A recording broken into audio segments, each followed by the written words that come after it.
The Amber Rose restaurant in the heart of Old North Dayton specializes in homemade Eastern European cuisine. Delicious. And here to tell us a little bit more about it is Steve Pleasant, owner of the Amber Rose restaurant. Hi, Steve. I wish I was the owner, but unfortunately not. I'm the chef, but that's okay. Chef. All we need is this. Joe Castellano's the owner, so if you want to write any emails or anything, it goes to him.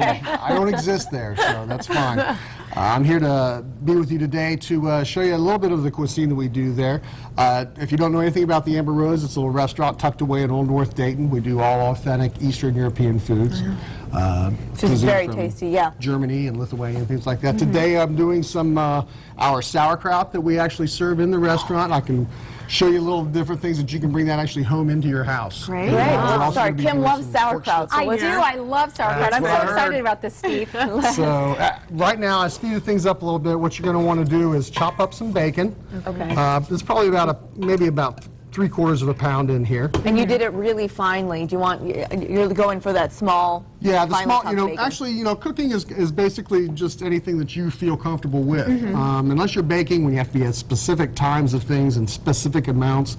Actually cooking, you basically throw in a lot do of whatever things. you want. whatever you want. You want them big, you want them big. If you want them small, you got them small. Okay, so you got whatever size bacon you want. That's right. Put that in there and fry it up with the oil, right? Right now, we got it frying down right now with no oil, just Just the bacon. with the bacon fat, Okay, right? just the bacon fat. Have you ever Okay. seen any thin Lithuanian women out there, anything like that? I mean, most of the food that we serve there is basically cooked in bacon grease or heavy cream or things like Well, that. that's what I As you're just gonna meant. see. Style, I like it. So what you want to do is brown your bacon up until it gets crispy. And then what I do is add in some julienne onions. And we'll add some julienne carrots. You can take a carrot and just run it on your grater. And we'll also have some julienne cabbage. Yum. And we're just going to stir all that up together. And what you're going to want to do is let this saute up until it becomes tender. I love that sizzling sound. I know. It's like, woo. Little You know sound it's going to be effects. good. It's a comforting sound, yeah. So instead of mom just coming home and throwing in a can of sauerkraut into a Yeah. pot and heating it up and add a little salt and pepper or whatever, this is a little different for you. So those of you out there that really either have not tried sauerkraut or aren't specifically liking sauerkraut, this is a good way to try it because trust me, if it's got bacon in it, how can it be bad? Yeah, that's very true. Can't go wrong. One other thing I want to do here is what I have here is whole caraway seed. So I'm going to throw that in as well. Flavor. And I'm sure everybody will be able to Smell that? smell Yes, the we aromas do. coming out from the pan wow. right now. Steve, I have a question about the caraway seed, because I see a lot of times when you buy canned sauerkraut, it comes with caraway seed. Is there a reason? Is there a flavor that the sauerkraut and the caraway... Generally, most of the time, if you're going to have sauerkraut, you're going to have caraway in it at the Really? same time, and that's just what happens is with that. Me personally, I enjoy the aroma, the smells. This time of the year, unfortunately, it's 50 degrees outside today, but it's not typical Tomorrow for, won't be. Yeah. February. Yeah. But the smells and the aromas that come out from these types of foods just, it's very comforting. So we want to cook this down till it's real tender. Okay, so the sauerkraut, this is getting tender. This is getting- And what are we you have working not on? added the sauerkraut yet. The Even sour though it says cream. something else that says sour cream, but I work in a restaurant, and that's the way it goes. You got to make This it is work. the actual sour. This Okay, is the this actual sauerkraut. sauerkraut. And you can use canned kraut or you can use jarred kraut or anything like that. Okay. And you Again, wanna- it's loose with the cooking, right? That's right. Yeah. And you just want to stir that up Okay. Oh, look at that. and let that come to a That simmer. looks fantastic. Go ahead and put a lid on it when you're ready, and then you are let it set for. I'd probably say let it cook out for about 45 minutes. Just let it bring to a simmer. Let those ingredients just come together. Okay, so Okay, 45 great. minutes on low. Is this what it looks like when it's That is what it looks like when it's all done. done? Ooh, wow. Pardon me one moment. Oh, that smells so I know you told me not to move, Were but you that's the getting way that? it Yeah. goes. One of the big things about Thank you, Natalie. about this particular kraut dish that I'm going to give you a little secret about is we're going to add sliced apples to it.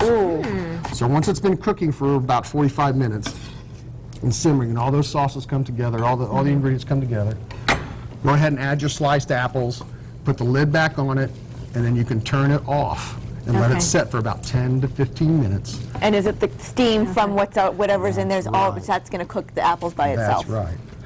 And then, of course, just add some salt and pepper at the end. And here you have Great, the and that's our finished dish And this right is what it there. is right here. That's right. Okay, so this is one dish. Now, what do we have over here? What we have over here is pork schnitzel. I'll bring this over.